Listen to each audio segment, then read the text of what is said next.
বৈষম্যহীন রাষ্ট্রের দাবিতে মাথায় ও হাতে জাতীয় পতাকা নিয়ে বুলেটের সামনে দাঁড়ানো প্রাণ উৎসর্গকারী বীর মহাবীর সময়ের সূর্যস্নাত সন্তান, একজন নিরস্ত্র নাগরিক, দু হাত প্রসারিত করে মাটিতে দণ্ডায়মান, অথচ তাকে রাষ্ট্র ক্ষমা করেনি।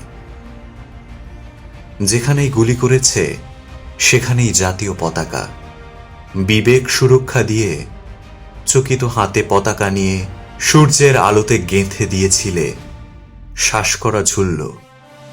অঘোষিত মৃত্যুদণ্ড ছাড়া তার প্রতিরোধ করা যাবে না।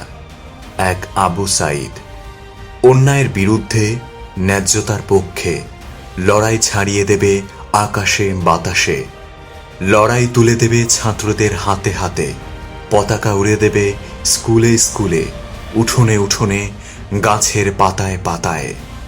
যারা ভোট খেয়ে ফেলে রাষ্ট্রীয় সম্পদ, মুক্তিযুদ্ধ আত্মসাৎ করে ফেলে, ব্যক্তিগত করে ফেলে রাষ্ট্রকে, তারা আবু সাঈদকে বাঁচাতে দিল না।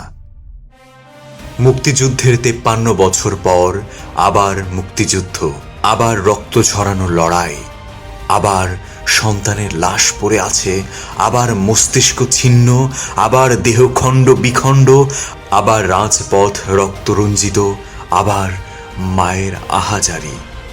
আবার জন্ম নেবে আবু সাঈদ, আবার জন্ম নেবে প্রজন্মের মুক্তিযোদ্ধা, যারা রাজপথে দাঁড়িয়ে মৃত্যুকে পরাজিত করবে। বীরের রক্তে রক্তাক্ত পতাকা আবার উড়বে বৈষম্যহীন বাংলায়।